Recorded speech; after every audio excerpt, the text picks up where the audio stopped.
Hey everybody, it's Tommy with Alderman Farms, and I am at the New Orleans airport where Michael and Tara have just landed. They haven't deplaned yet, but they will be deplaning shortly, and I am waiting by Gate C where they'll be deplaning, and I hope they'll recognize me and be able to find me. What do you think? We'll see. I want to be able to get the look on their face when I see them coming. So.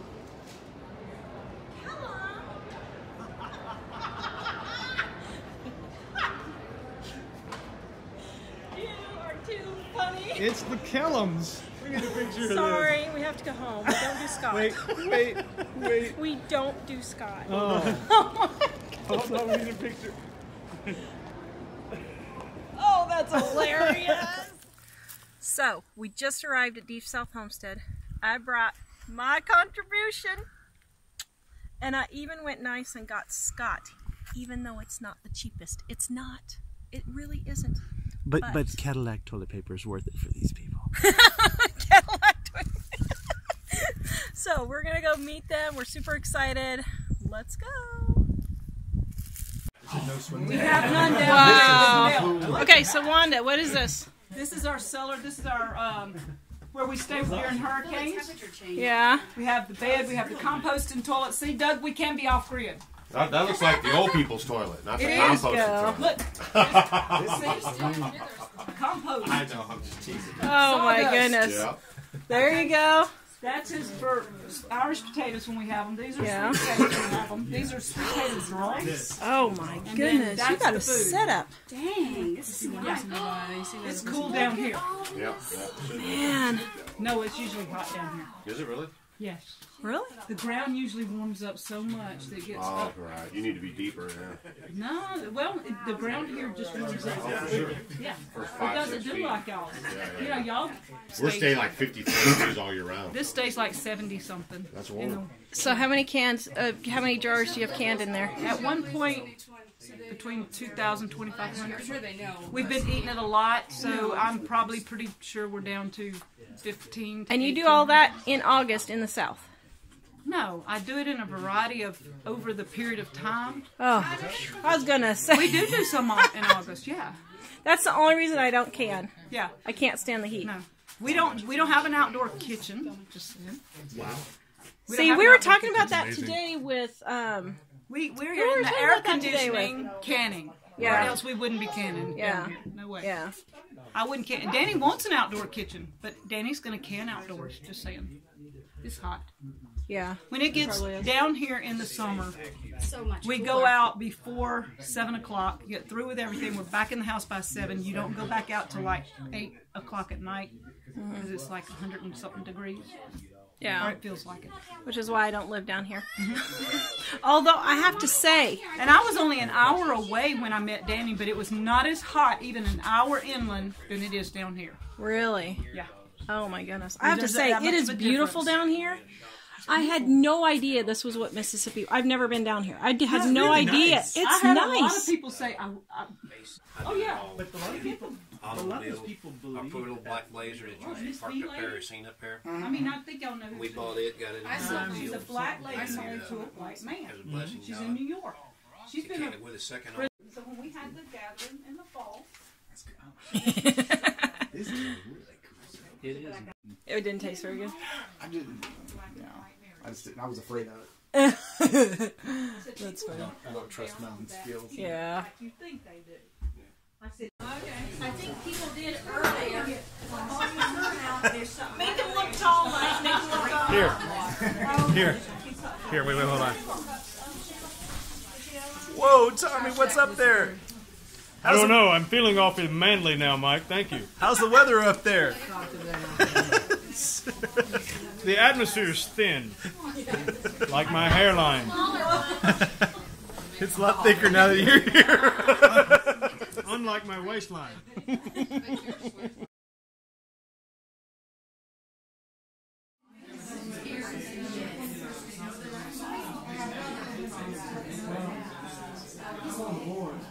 So I'm going to be on camera? Yeah, you I'm never the on-camera guy. They're already recording, so I'm going to leave a message as we go out there. I think it's kind of rude. They're interviewing Jonathan and asked me just to film. What am I, a camera guy here? I thought I was a channel creator too. Kind of okay, whatever. Some people's kids. The camera lackey. Yeah, exactly. Travel thing. Again, my channel just has absolutely no focus. No focus. It has no focus. So maybe helping me find a focus for my channel because right now it's all over the place. I think I'm gonna probably make it, I don't know, turn it into a travel thing because it's business related. There's even a little psychology in there too. I don't know if anybody's into Myers-Briggs like I am, but you know, there's some Myers-Briggs. You don't like. Are we recording already? Uh-huh. Oh, okay, sure. Let's just start now. Don't get too far away. Okay, no.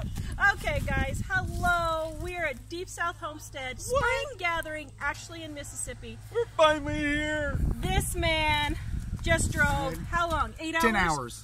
10 hours. That's to come including see breaks. us. That is a record. Checked our lives, Jonathan. Did you know they're real? Did you? I thought they were just cardboard cutouts, so they're animated. Real. So Jonathan is actually CGI. Jonathan has actually been with us since we started doing live videos. I think you came in just like Probably the right at the second or beginning. really the beginning. He was one of the faithful ones. Why have you stayed with us? Well, when again, you see us? if you think about my channel's name, Singularity, I live alone. So all of my friends live in this little box called an iPad. And so that's what I do. And now you have them in real Work. life. I do. Now I have them in real life. So It this came is out good. of the box. It just came out of the box. It's nice. It's just kind of weird there. So if you guys see us talking about Jonathan at Florida Singularity all the time, the channel. Oh, southern allergies. Man. It got it, yeah. He is the one. So Jonathan has his YouTube channel, but you were telling us. Yeah, it's all over the place. The name Florida Singularity came from I live in Florida. So Oh, that is part, that? Okay. that'd be why. And the singularity is it's like a mashup between single and hilarity. So it's supposed to be It works. the fun, the funnest things, you know, being fun and single and it's obviously a prepping channel. So yeah, so obviously prepping, Obviously. obviously a prepping channel. It's a prepping channel. Talk a little bit of psychology, also a little catharsis there. You may have heard me, you know, on my having my own little porch talk and a cup of coffee and just booing and cry, you know, what is that? And trying to get answers from all of you out there. So you know, if you hear me come up with a problem, then you know, put your 2 cents in. So you really are into Myers-Briggs, you were saying. I am yeah, I am into Myers-Briggs. Yes, I am an INFJ, which you're familiar with it. Then. I thought I liked you. Yeah, no. INFJ. Are you familiar with Myers-Briggs? I am, but I don't remember what an INFJ, Yeah, INFJ exactly is. It just means neuroticness. That's what it means. It means we're the people that are sad that we're not in the party. Then when we're in the party, we're like, "Mom, that kind of thing," you know. So as soon as we're done with this interview, he's turning around and leaving. I'm like, you know, I'm just. That was the Like that craziest thing ever. Funny. But I think I do want to. I learned I'm introverted. You are. I know. I can Oh, tell. whatever. The test was wrong. Sorry, go ahead. It is, but I do want to focus in a little bit on. Yeah, I tell think us about your travel a thing. new aspect that I'm bringing into Florida Singularity. So we were talking about traveling because I just need to get away. So you were telling me about Hawaii, and I'm like, man, dude, you know how to find Hawaii on a dime. And then we were talking about going to Israel because you know, we talk about going to all these places and we never go anywhere, but it would be nice. But you've been sending me a ton of really good information, so that if we actually do this, you're going to be my go-to guy because you got some good information. So what, are you doing a travel business, or what is it exactly that you're doing? Well, the Hawaii aspect is because I'm part of the Hawaiian community in Central Florida, which There's a Hawaii Hawaiian community, yes. There's a diaspora of Hawaiian natives, and so of course in Florida. In Florida, yes. And actually, my sisters who are doctors or PhDs, we're collaborating on a paper right now. It's on the spirit of aloha in Central Florida, and it is on I can't remember the title of it. We've been working on it. We were invited to speak in Hawaii on the paper, but we were invited at an educational conference, but we're probably going to do that next year as we're still working on the paper. But that's how I know, and been to Hawaii several times and studied the culture, and Yeah, you had some good tips, man. so have gone a few times, and just very warm, inviting people.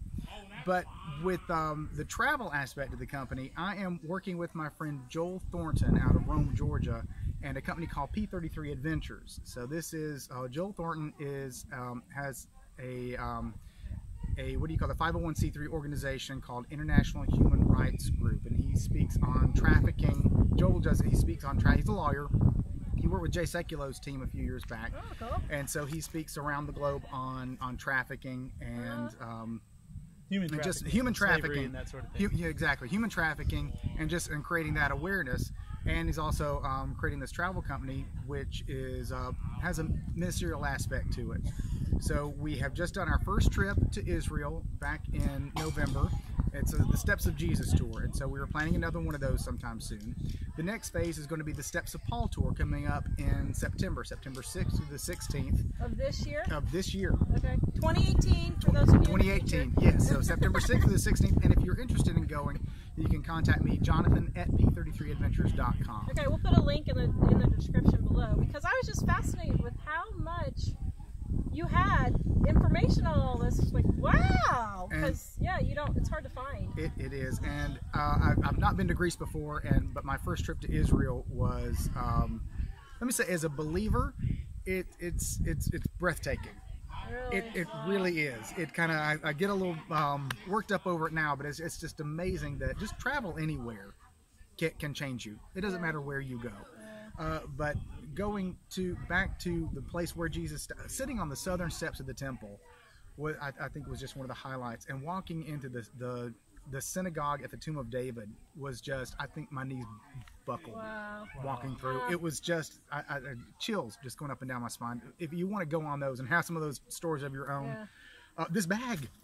I love this bag. I mean, it's just, I got this, and Did you bring this from Jericho. I did. Jericho? So this is from Jericho, and I love that. Just a great story behind that. It was sold to me by a guy from Tampa. So Wait, sold to you by a guy from Tampa? From Tampa.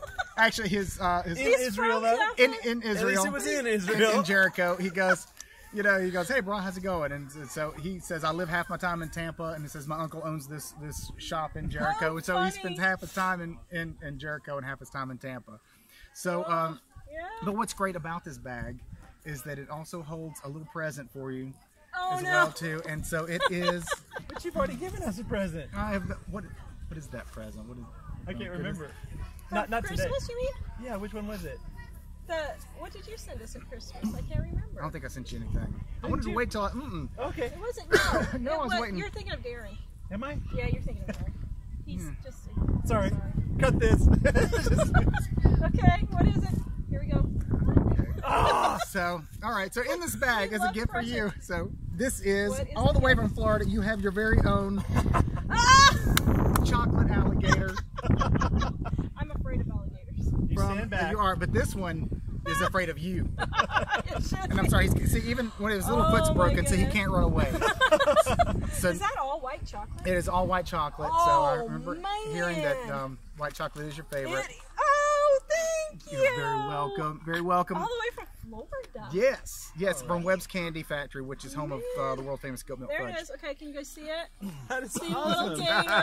Oh my goodness. See, that's the only reason why I don't want to go to Florida. I don't like alligators. That's it. And so that's an alligator I don't want you to be afraid of. So Okay. I want him to be afraid of you too. It could desensitize her. Also, it's true, it could. And while you're here too, also I brought this with me because I wanted both of y'all to in the whole world. the best cookbook in the whole world. Best selling. We have a photo bomber back here. He had some good information. Best-selling. You know, he's much Taller. much shorter. Much shorter in person. Much shorter in person than I thought. That's Shorter funny. in YouTube. Okay, sorry. The best cookbook in the whole world. Best cookbook in the whole world. And it's the. What else is it? It's What else is it? What's my next line? What's my line? Line. I have no idea. No, it's a best, and it's where you make money work for you. You can win the war at the grocery store by shopping smarter, by cooking simpler meals, and by making your own basic products and beauty aids. You can eat better and spend less with Dining on a Dime cookbook. What? How do I get one of those? You can go to You got 2,500. livingonadime.com for more ideas to live better for less. But while you're here, I want you two to autograph this for me, please. Can I send that to you without autographing it? Yeah. But I wrote my name in there and the date that I bought it, like I do on my books. There's fall 20. Oh, that was before we really. That was before you were really commenting. See, I've had it that long. Yeah. Okay. Cool. I've had it that long. One of my favorites. Because I know the names when they come in, and if it's somebody we know, I sign. Yeah, this is before I really knew you too. But seriously, actually, one of my favorite things that I got in here, I can't find it here, is the really the chocolate pudding recipe. The chocolate pudding. Really good. And the chocolate syrup. Yeah. No need to buy Hershey's anymore. No. Really good. Michael approves. Michael, it's Hershey's approved. Michael does not eat anything but Hershey's. Are you brand loyal on that one, are you? Yeah, not anymore, but he'll eat the homemade. Okay. So, yeah. I'll eat the homemade, but otherwise, pretty brand loyal. Yeah. All right, guys. We finally got to meet Jonathan. We're so excited. We talk about him every show. Now our channel has meaning. We've come out of the box. I love that. Go visit him at Florida Singularity. We'll put the link in the description below. If you want to try any of the trips that he's going on, hey, I say go for it. That sounds pretty cool.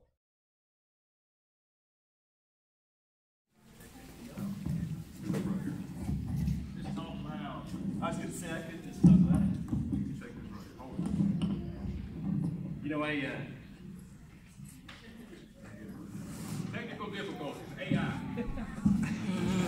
You know, I didn't have a particular plan of any particular thing to talk about, but one thing I've noticed is for a group, many of the people that follow us, and many of the people that we see in the other groups are,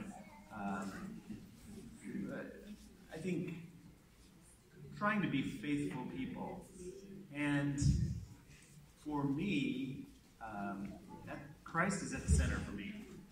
And I'm not saying I'm always the best at trusting him, but I think we really, really need to consider faith versus fear. You really can't be faith. You can't have a lot of faith and be afraid at the same time. But I think I've been I've been in bondage to fear for a long time in my life. And I was thinking about when Christ came and found me, I had no one guiding me particularly, but he found me anyway. And what I see in our channel is a lot of people coming who are afraid of a lot of things, and a lot of people who have a great amount of faith, but they're still really obsessing about small things. And I'd like to challenge everyone in your faith to really consider what does it mean to have faith, that God is going to take care of it for you. His purpose isn't to make us all happy and give us everything we want. But what I see quite a bit is people that, in their response to what we say, are acting out of a sense of just fear about what's going to happen. We're doing what we do because someday some terrible thing is going to happen, and we're not going to know what to do. We're going to have a plan for ourselves. The truth is, we're told that we can't do it ourselves. God offers us the salvation for free. And the reason why Christ came in the first place is because he laid out a plan for us and explained we can't stand before a perfect God, because even the slightest amount of imperfection is not okay, because he can't have any imperfection in his presence. But sending Christ to pay for us, he stands in our place, and we're covered by him, by his righteousness and his glory. And the thing is that oftentimes we say, hey, isn't that great? Christ came and paid for us, and he paid the price for me, and now I'm liberated from my bondage. And how can I do more to be good enough for him? But the thing is that those two things don't go together. It's you have the faith or the fear. And I'm going to confess in my own life, I swing back and forth. Sometimes I don't have the faith as much as I'd like. But I realize he promises us he will take care of us. And we are commanded not to be afraid. And we've had some situations in our own lives where there was just absolutely nothing I could do to solve the problem. And it was overwhelming, and I felt like it was going to shut me down completely. And I was thinking back to verses like where God tells the Israelites, go and do these things and watch me work. But the things he's saying to do are not things that are going to solve their own problem. They're things that they're doing out of obedience because God told them to do this. But he's the one that actually does it. So the reason I get in all that is because what we see is a lot of people, I think it's great to have the homesteading desire. I think it's great to have the desire to be able to be self-sufficient and to live a more relaxed kind of life. But I think we have to be cautious in that, not to be motivated out of fear, because fear takes us away from faith. And we have an enemy who's constantly trying to take us out. And the thing is that we don't fight that enemy ourselves. Christ fights that enemy for us. But in order to do that, we have to rely on him completely. So I just want to encourage everybody not to be afraid, to really think about the faith part. Because there are times when I'm struggling with fear, I realize, if I'm truly going to have that faith, I need to be able to rest and know that he's going to take me where he wants me. And the other thing is, since he's in control, there is nothing that we really are justified in being afraid of. Because there's something, bad things, that we might end up having happen in our lives.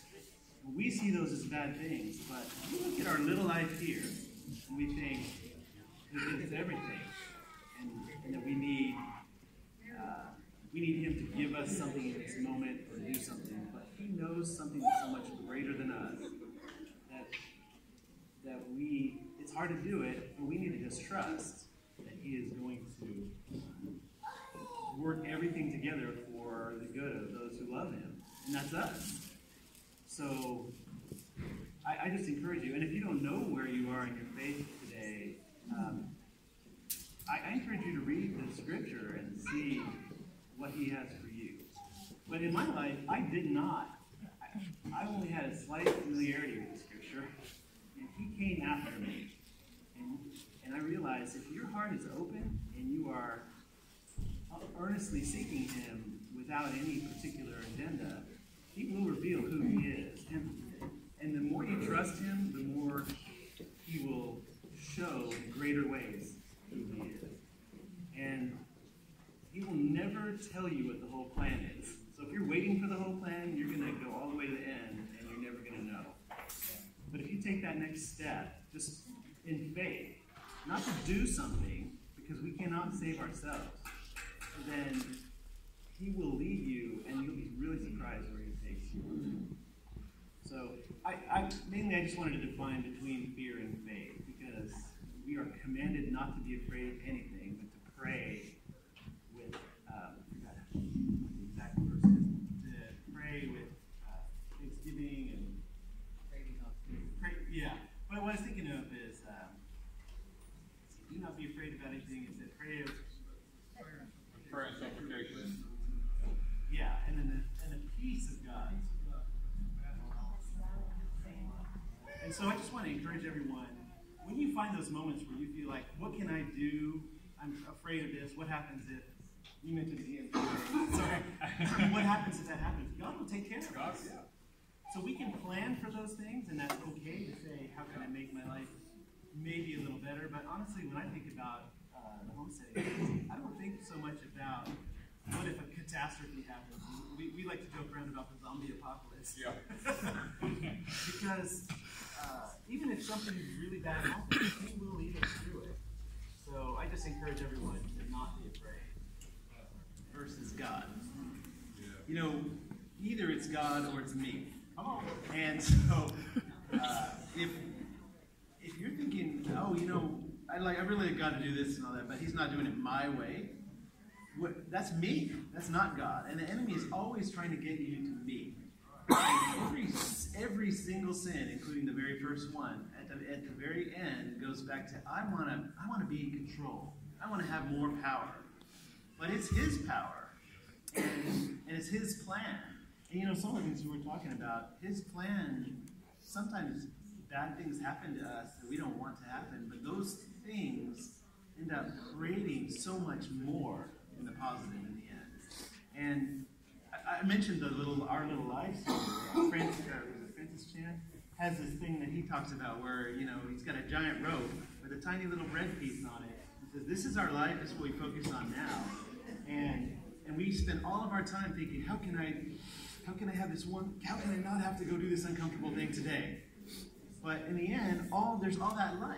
And if one person, if one person is not condemned because of that and can live that whole life, it's worth suffering a little bit for some of us here.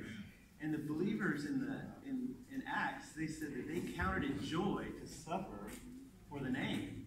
And the thing is, that doesn't mean we want to go in and suffer, but it does mean that he is using you in a way that's magnificent and that creates great things. I wasn't going to bring this up, but my niece's father passed away, and she had absolutely nothing.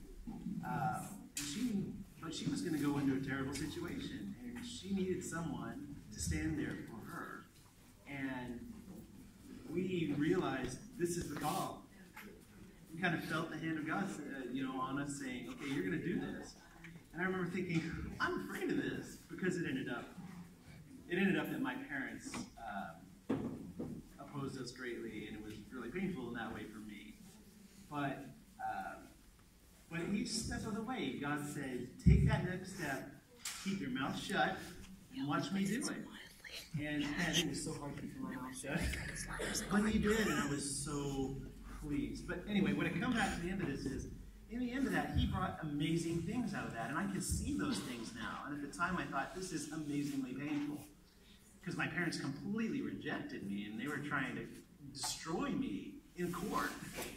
And I was really having a hard time with that. But now I look and I see all the blessings, and it's like going through the winter and coming to the spring and seeing all the plants coming up, and they start to bloom, and you're thinking, this is beautiful and amazing. And I would not have made that choice to do that. But he said, do it, and I did. And I'm not saying that I'm super holy, because I don't just choose to go into these things, and I certainly wouldn't. But I realized in those moments when he says, do it, if you follow in obedience, you'll be amazed where he takes you. And even though there is pain, it's a virtual pain. It's not really permanently hurt. It's fleeting. I heard someone one time talk about, though I walk through the valley of the shadow of death, it's the shadow of death. It's not death. It's the fear that death is passing over you, but it's passing by you. And because he is holding your hand, taking you through that. But as you're going along, I think about when Jesus called Peter to get out of the boat and walk on the water with him. And Peter stepped out, and he walked on the water. But it said that he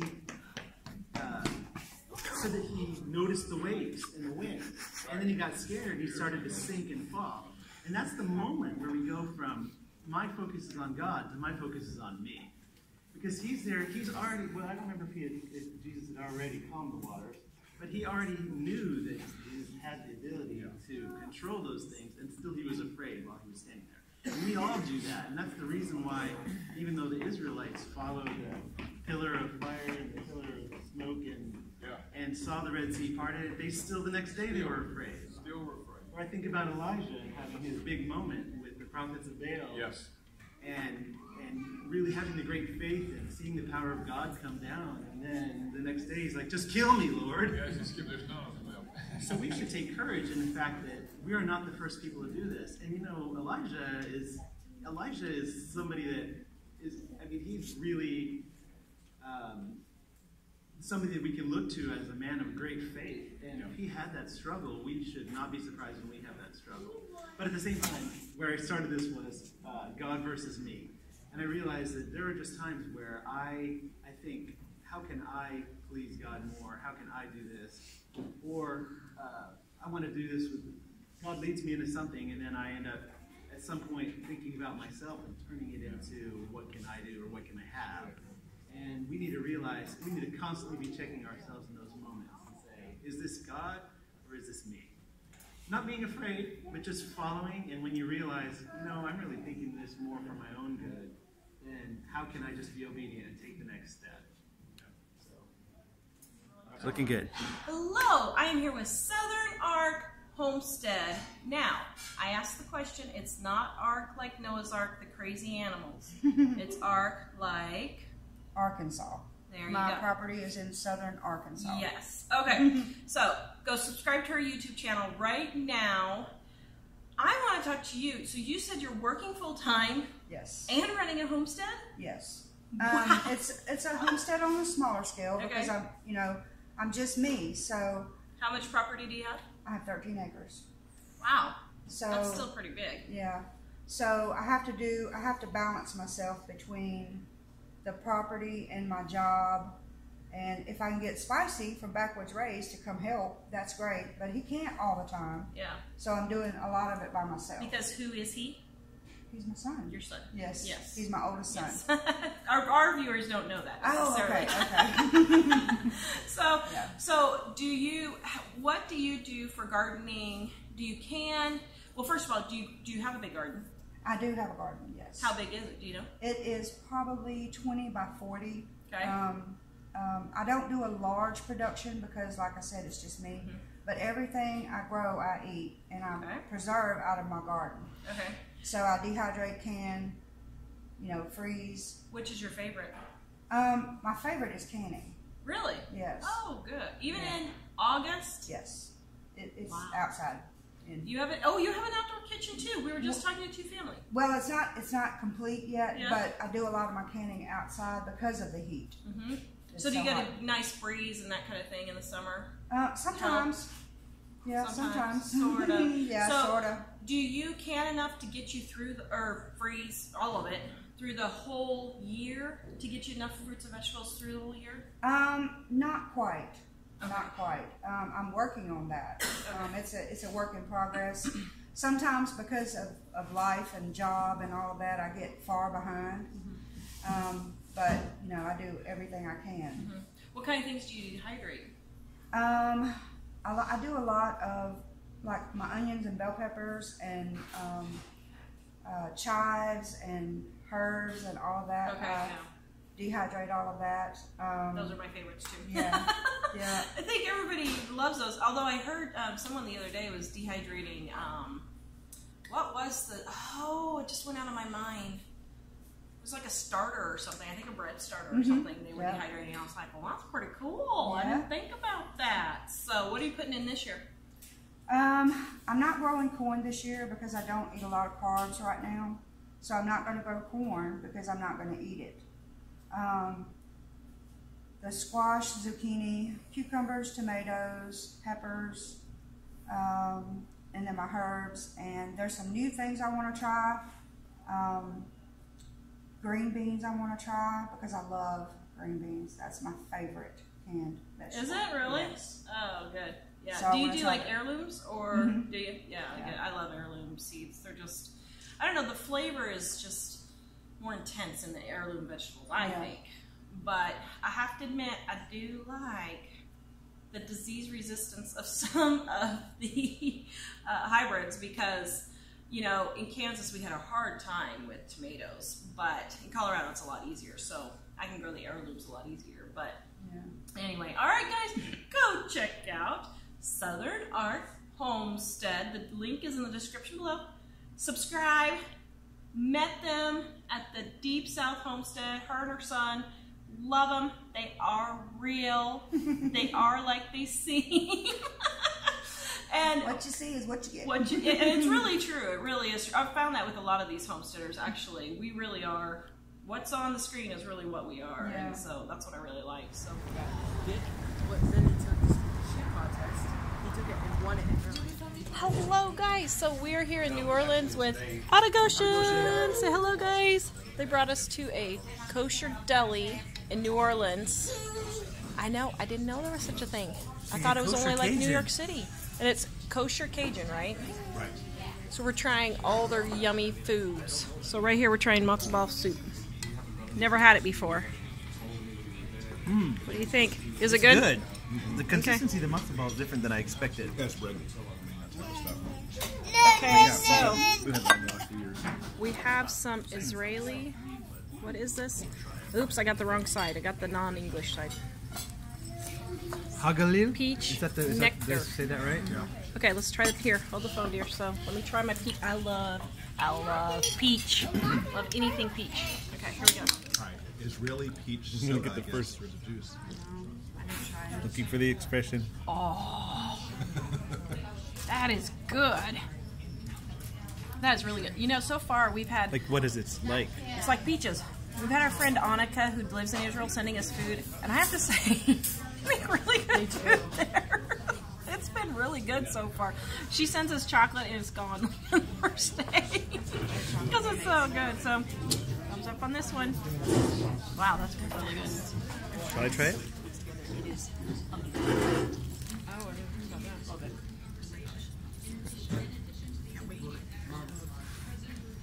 Oh my gosh, look at his sandwich or his burger.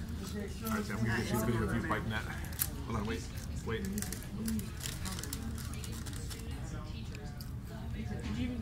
That's definitely a Sam-sized burger right there. This is really good. Really, really good. Actually, going to finish your matzo ball soup. Oh, is that mine? Yeah.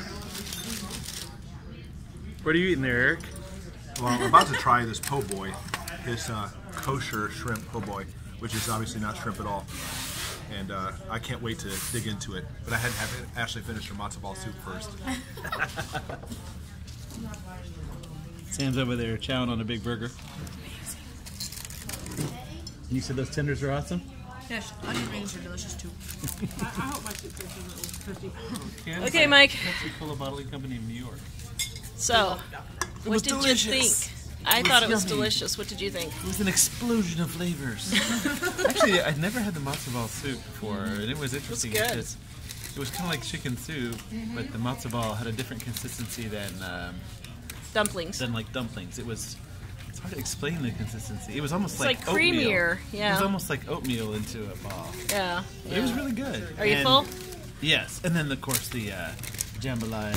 So you can see we're full. There's my non-gluten free, but you know. Chicken and avocado wrap be a Jewish thing or a deli thing? Yeah, or deli thing. Deli thing. Yeah. So we had a chicken avocado wrap. That was awesome. Okay, what did Out of Goshen think? Same thing. It was good. It was nice to have a twist of food.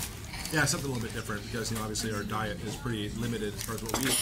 The jambalaya I'd never had before. I didn't realize it was tomato based. Yeah, I didn't either. Don't get me wrong, it was still delicious, but not what I kind of expected. But the meats and everything, the spices are incredible. Oh yeah, we like them. It was really good. I didn't realize, so I got my jambalaya and gumbo mixed up. And I didn't realize Patty had made us jambalaya. Okay. And I was thinking this was gumbo, but it was really good. Yeah. And I'm a matzo ball soup lover. Yeah, we love that. We and make it several times a year. Matzo ball soup here was 5 stars as far as I'm concerned. Ooh, 5 stars. It was really good. Since it's the first time I've never had it, I'll give it 5 stars, but I don't know what to compare it to. It was good. We've had some that are like, ooh.